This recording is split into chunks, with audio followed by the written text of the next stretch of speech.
Label, that's really okay, but let me just say it like this. Everything's connected, everything's one whole. So I couldn't say, like, if everything's already connected, there's that. But let's say at some point in time and space, atomically something was close. Like, let's just target two random atoms that are probably together at some point when they're in a certain form, where there's gas, rock, whatever. Let's say it's a random rock floating around, and we're going to go down to two atoms in the rock, and they're together. Over the course of the universe's evolution, let's say those atoms get separated, and they change form. They, they're a part of another life form. Like we have carbon and stuff. An atom that was in a rock many years ago could also be a part of our eyeball or whatever, our structure.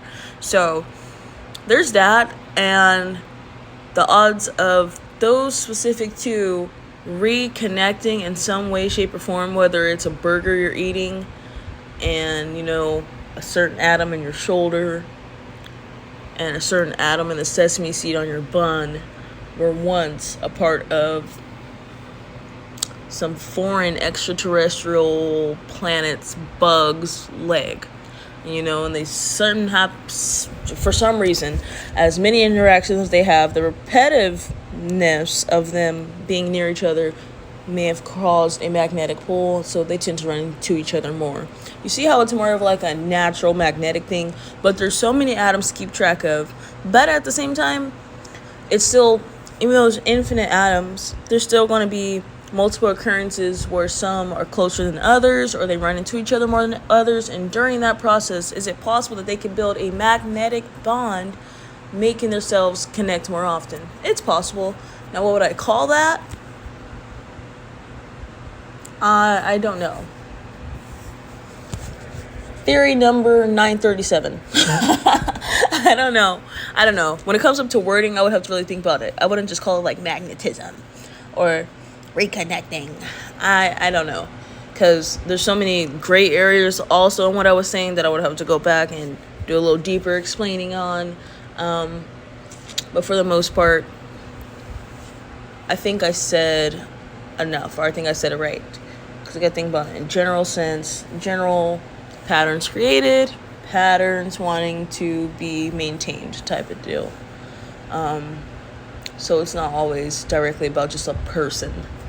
There's so much in our bodies that have been living before us that's just being recycled for us to live, and it's had its own relationships with the rest of the universe.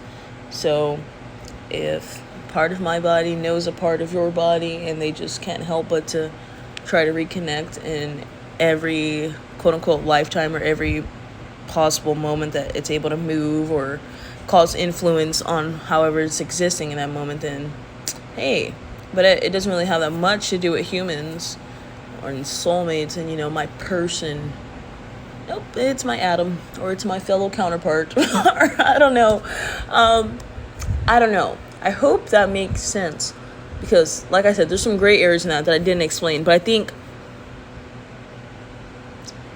if this was, if we treat this like a surface level conversation, you should get everything I was saying for the most part, or at least a general idea of what I mean and why I have a lack of a label and why I find the other concepts a bit cliche.